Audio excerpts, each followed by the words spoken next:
Ay, nako, nakakailang game na kami. Puro na lang talo. Ay, mahirap talaga pag low streak, ano, mga idolo. Kaya nga dito sa bidyong to, mga idolo, ay naisip naming magkakasama na mag-target ng isang hero.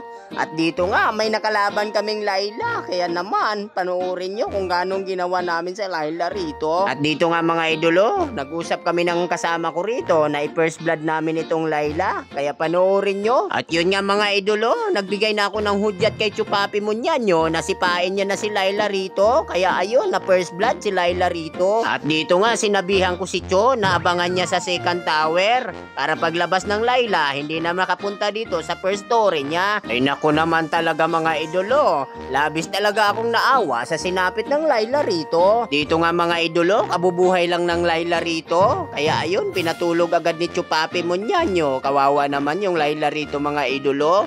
At ngayon, nagbigay na naman ako ng hudyat na abangan niya hanggang third tower, mga idolo.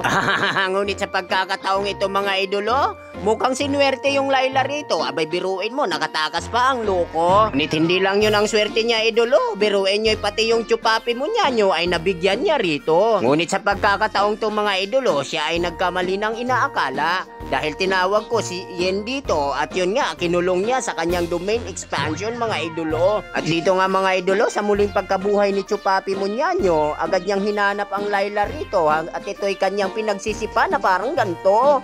Ayun, tulog na naman yung Layla, kabubuhay lang. Abay, hindi pa nakontento itong Chupapi Munyanyo. Tinabangan niya na naman yung Layla rito hanggang ito ay muling bawian ng buhay. Ngunit sa pagkakataong to, mga idolo, silang dalawa yung namahinga rito. Ay, naku, napakaloko naman talaga ng tank ng Layla rito, mga idolo. Kung kailan bugbog na bugbog niya yung Layla rito, sa kanya ito sinamahan. Dito, mukhang napansin ko na hindi ito kakayanin ni Chupapi Munyanyo, kaya agad na akong rumispo rito. At dito nga, ating makikita kung paano nasawi yung Layla at ang Kopra dito. Ay siya, masyado nang mahaba ata yung video natin dito, mga idolo. Kaya ito, ating makikita talagang hanggang dulo, mga idolo, ay binugbog namin yung Layla rito. At dito nga, mga idolo, dahil sa sobrang pagkabugbog ng Layla rito, ito ay naging resulta ng kanilang pagkatalo. Ito nga, mga idolo, bago namin tapusin yung laban dito, abay inisahan pa talaga si Layla. Talagang hindi pa nakontento mga kasama ko rito. Tumagal nga lang pala ng 7 minutes yung laban namin dito, mga idolo.